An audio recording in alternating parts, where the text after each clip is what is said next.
So you've just been kicked into the Exiled Lands with nothing but your bare hands.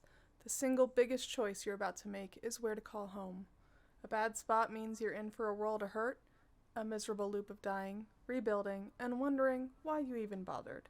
But the right spot? That gives you the breathing room and resources to build a real foundation from day one. I'm going to show you the absolute best starter base locations in Conan Exiles for PvE and give you a solid build plan for each. Let's stop surviving and start conquering. Location 1, the Island Sanctuary. First up, we have a classic for a reason. This spot is perfect for anyone taking their first shaky steps out of the desert. We're heading to the little island just across from the giant sentinel statues on what everyone calls Noob River. You can't miss it on your map, it's sitting right on the corner of G and H line 4. The genius of this spot is its natural defense. You've got a perfect moat keeping all the angry land-based mobs off your lawn. Your only real neighbors are some shellbacks, which are a great early source of reptile hide for the first armor set. Just don't build right on top of their nests. The true power move here is how close you are to vital early game resources. A quick swim across the river gets you to Executioner's Entrance and Sinner's Refuge, two caves absolutely stuffed with iron and brimstone. With these, you can leapfrog into iron gear and then mix that brimstone with tar to start pumping out steel fire, unlocking your first taste of steel production. This spot is also a fantastic place to start your thrall collection.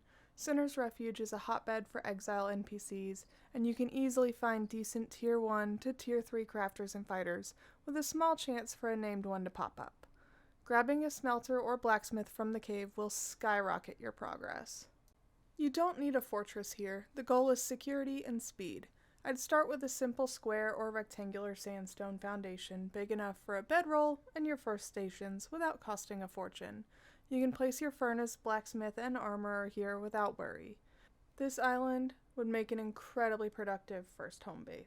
Location 2, the Grand Plateau. Okay, but Odyssey, what if I'm not just looking for a starter shack? What if I'm planning a whole kingdom? This next spot is for the player with big dreams. If you're in a clan or just want to build a sprawling castle without ever needing to move, this is for you.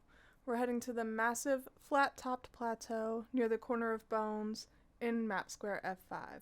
The number one selling point here is just space. Glorious, flat, buildable space. You can start with a small hut and expand it into a gargantuan fortress over time with separate wings for everything you need. Defensively, it's a beast. And resource-wise, you're in a prime position. The cliffs around you are dense with iron, and stone and wood aren't too far away. For thralls, you're right next to a key spot, the corner of Bones, which is great for early game thralls.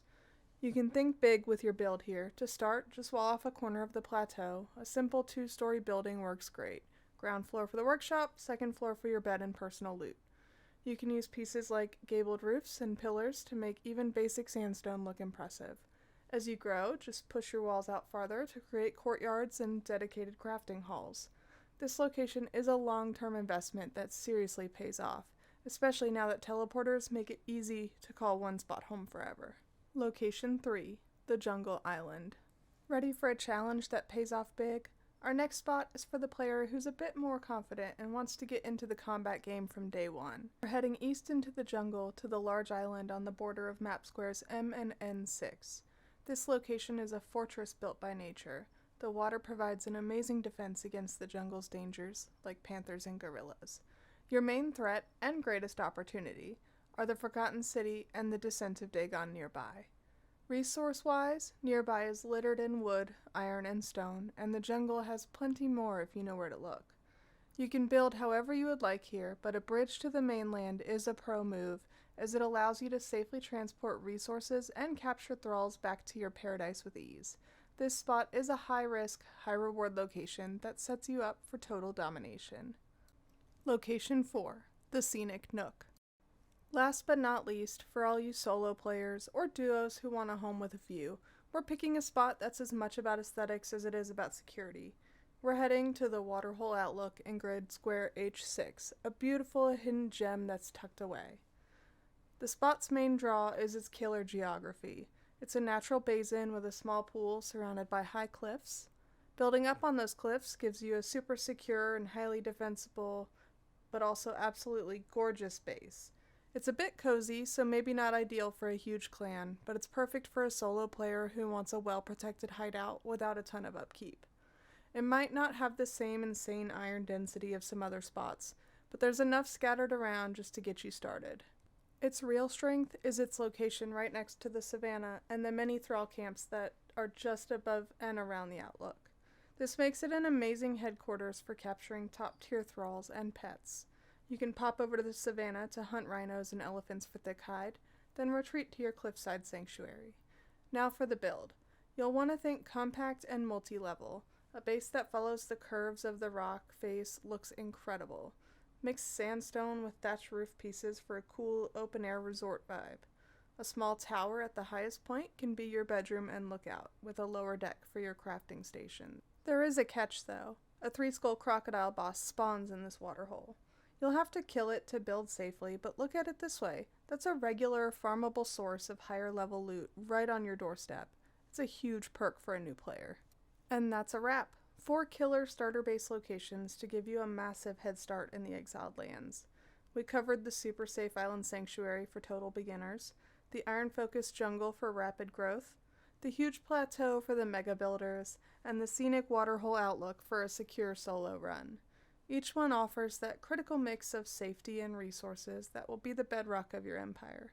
And remember, with teleporters now in the game, any of these spots can easily become your forever home. Now it's your turn. What's your go-to spot? And did I miss a hidden gem? Let me know in the comments below. I'm always looking for new ideas for my next run. If this guide helped you map out your empire, do me a huge favor and smack that subscribe button. It's a tiny click for you, but it's a massive boost for the channel and tells me you want more guides just like this. Thank you for watching Exiles. Until next time, keep crafting, keep surviving, and I'll see you in the Exiled Lands.